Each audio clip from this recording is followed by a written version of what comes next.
Demain, le Maroc va affronter le Mali en finale de cette CAN U17 et donc vous l'avez compris, aujourd'hui on se retrouve pour effectuer l'avant-match de cette rencontre entre deux belles équipes qui jusqu'à présent bien évidemment réalisent un très beau parcours. Alors bien évidemment le but en tant que Marocain c'est d'aller chercher le trophée. Mais en face on a quand même une équipe malienne qui va être très difficile à battre parce que c'est une équipe justement qui a seulement été battue sur le score de 4-2 contre la Côte d'Ivoire. Donc ça vous montre qu'en termes de niveau, même on le remarque depuis le début de cette compétition, il n'y a aucune équipe qui est vraiment au-dessus des autres. On voit qu'on n'a que des matchs qui sont serrés dans l'ensemble, avec également beaucoup d'impact, notamment au milieu de terrain. Et donc ça va être un match compliqué. Mais n'oublions pas également cet exploit côté marocain qui a été réalisé contre la Côte d'Ivoire. Un match qui a été compliqué, au cours duquel on s'est procuré beaucoup d'occasions. Il y a eu également les Ivoiriens qui ont pas mal eu d'occasions. Mais la différence s'est faite au niveau des tirs au but et l'homme qui a brillé au cours de ce match, c'est bien évidemment Belarouche. Et j'ai remarqué quelque chose au cours de tous les matchs du Maroc, c'est qu'à chaque fois, on a un lionceau qui se distingue. La dernière fois, c'était Belarouche. Avant, c'était Baha. On a eu Belmokhtar durant la phase de groupe. D'ailleurs, Belmokhtar qui est quand même assez constant dans ses performances, qui apporte toujours sur le côté et qui aura clairement une grande importance lors de ce match contre le Mali. On a également Ouazzane au milieu de terrain qui s'occupe de faire cette jonction entre justement la défense marocaine et l'attaque. Et ce rôle-là, franchement, de milieu relayeur, je trouve qu'il occupe super bien cette fonction au sein de ce milieu de terrain marocain. Mais en face, on a quand même une équipe malienne qui réalise plutôt un assez bon parcours, moins bon que le Maroc parce qu'il y a eu bien évidemment une défaite contre la Côte d'Ivoire sur le score de 4-2 lors du troisième match de groupe de cette équipe malienne, mais il y a quand même une victoire contre l'Angola, il y a également une victoire contre la Centrafrique sur le score de 2-0.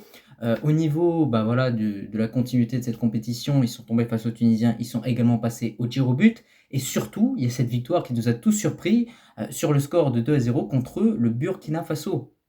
Le Burkina Faso qui était vraiment l'une des meilleures équipes de cette CAN U17, et bien malgré ça, les Maliens l'ont fait véritablement avec des joueurs comme Seydou Dembélé, on a également Traoré, il y a pas mal de jeunes joueurs vraiment brillants dans cette équipe malienne qui représentent le futur vraiment du football africain, tout comme d'autres joueurs marocains. Et quoi qu'il arrive, ça va être un match très difficile, je pense, très physique aussi. La première information à prendre en compte vis-à-vis de ce Maroc-Mali, et c'est une information dont beaucoup de personnes ont parlé, c'est l'horaire de ce match. Alors, il est à 15h local, du coup, heure de Casablanca, et il est à 16h en France. De base, il était prévu que ce match se dispute justement à 20h, heure marocaine. Je vous affiche le calendrier de la CAF, vous pouvez voir que de base, ce match devait se jouer à 20h. Il s'avère qu'il a été déplacé. Alors bon, certains disent que ce serait à cause des lasers que les joueurs ivoiriens auraient reçus lors du match contre le Maroc lors de la séance de tir au but. Je ne pense pas. Voilà, je ne pense pas parce que même à cet horaire-là, peut-être que le laser peut être ressenti, si on vise bien du moins, mais n'aura moins d'impact. Dans tous les cas, on ne connaît pas encore vraiment les raisons. Est-ce que la CAF va vraiment communiquer les raisons officielles? On verra.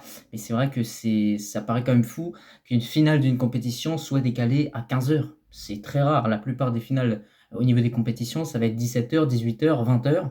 Mais je n'ai vu aucune compétition, en tout cas en Afrique, où une finale a été programmée à cette heure-là. Donc ça aussi, c'est une information importante à prendre en compte. Maintenant, cette équipe marocaine a prouvé véritablement, dans la continuité, qu'elle était capable véritablement de renverser n'importe quelle situation. Même contre l'Afrique du Sud, on n'en parle pas assez, mais c'était un match très difficile. Le Maroc s'impose 3 buts à 1 à la fin. Mais grâce à quoi? Grâce à cette efficacité. Grâce à Baha qui a fait preuve de sang-froid devant les buts. Mais là, encore une fois, contre la Côte d'Ivoire, on a tous été stressés. On a tous été stressés. On regardait cette séance de tir au but, on avait vraiment envie qu'elle se termine en faveur du Maroc. Et à la fin, on a vu que le joueur qui devait briller, c'était Belarouche. Maintenant, il y a plusieurs choses à prendre en compte pour cette confrontation contre le Mali. Premièrement, il y a le facteur de la pression qui rentre en compte. Mais derrière, vous avez quand même les supporters et l'ensemble du stade qui va être plein à craquer pour soutenir les Lions de l'Atlas. Et ça aussi, c'est une donnée importante à prendre en compte. Mais derrière, là où le Maroc va devoir jouer pour déstabiliser cette équipe malienne, je pense en réalité, c'est en continuant de faire ce qu'elle sait faire. On espère qu'on ne va pas voir un schéma tactique qu'on ne connaît pas. On espère qu'on va toujours voir El Aoud également sur le côté gauche, sur le côté droit Belmokhtar, au milieu de terrain Ouazzane et en tant qu'attaquant Baha. Pour moi, il ne faut pas changer ce schéma. C'est obligatoire qu'on garde les mêmes joueurs qui ont été jusqu'au bout. On les garde encore une fois pour cette finale. Il ne faut aucun changement pour moi au niveau du 11 de type. Même si on sait que Zekri est sorti blessé, le latéral gauche numéro 23 du Maroc. Donc on verra s'il sera là ou pas pour ce match.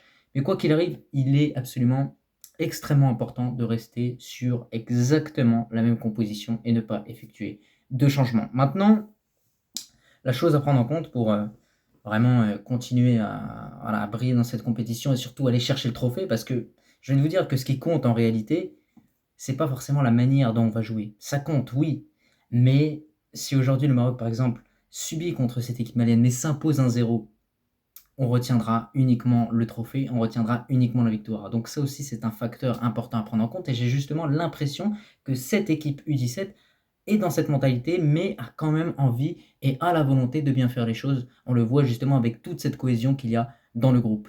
Maintenant, il va falloir passer sur les côtés. Il va falloir jouer avec des longs ballons, faire ce que cette équipe a toujours su faire. D'accord? Et ça, c'est important parce que de l'autre côté, cette équipe malienne, j'ai vu plusieurs buts qu'ils ont pu inscrire. C'est une équipe où ça frappe de loin, c'est une équipe qui est capable de marquer sur centre. Voilà, c'est une équipe qui va poser danger, qui va poser problème quoi qu'il arrive. Ça, c'est quelque chose à vraiment prendre en compte, sachant qu'ils vont mettre beaucoup d'impact aussi. Ça va être un match extrêmement similaire au match auquel on a pu assister contre la Côte d'Ivoire. Donc, c'est pour ça que les occasions, il y en aura, pas beaucoup. Voilà, véritablement. Donc, il va falloir faire preuve également d'une grande efficacité devant les buts. Et bien évidemment, on comptera sur Baha et on espère qu'il va nous sortir le même match qu'il a pu réalisé contre cette équipe sud-africaine. En tout cas, de votre côté, n'hésitez pas à me dire un petit peu ce que vous en pensez de ce match-là contre le Mali. C'est une finale, il y a beaucoup d'enjeux, il y a le stress qui rentre en jeu, d'autant plus, hein, parce que voilà, on avait vraiment à cœur de passer cette demi-finale, parce que sinon on allait se dire, au JO de 2024, on n'a pas réussi à aller en finale, en Coupe du Monde 2022, on n'a pas réussi, on allait se dire, ah, ça y est, c'est la malédiction de la demi-finale. Ben non, c'est chose faite, les U17 ont réussi à le faire. Et encore une fois, pourquoi cette finale elle est importante à gagner aujourd'hui à domicile au Maroc, dans ce stade Bachir? Bah, tout simplement parce que la dernière édition qui se déroulait en Algérie, eh bien, le Maroc s'est incliné en finale contre justement le Sénégal.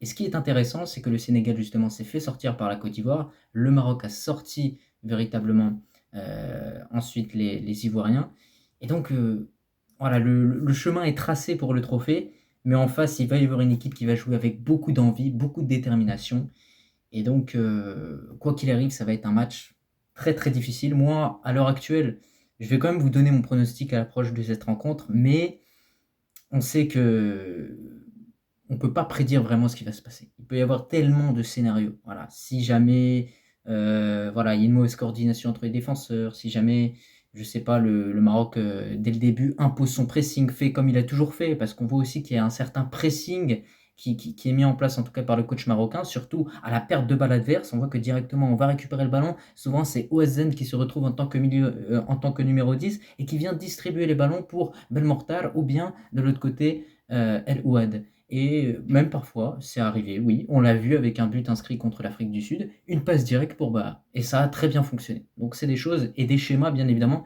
qu'il va falloir absolument mettre en place contre cette équipe malienne. Donc en tout cas, de votre côté, n'hésitez pas à me dire un petit peu vos pronostics par rapport à ce match-là. Mais moi, je vais quand même me prononcer. Voilà, j'ai envie quand même de vous donner un petit pronostic. Et je vois le Maroc, honnêtement, s'imposer soit sur le score de 2-0, soit sur le score de 1-0, ou du moins avec un but d'écart. Ça va être un match compliqué. Toutes les finales sont difficiles. Il y a très peu de finales où vous trouverez un score avec un 3-0, un 4-0, un 3-1. Non, c'est très rare. Souvent, ça se finit avec un but d'écart. Et donc, c'est pour ça que je pars sur ce pronostic. Je te remercie si tu as regardé cette vidéo dans son entièreté. Et je te dis tout simplement à la prochaine. Allah al-Watan el-Melik.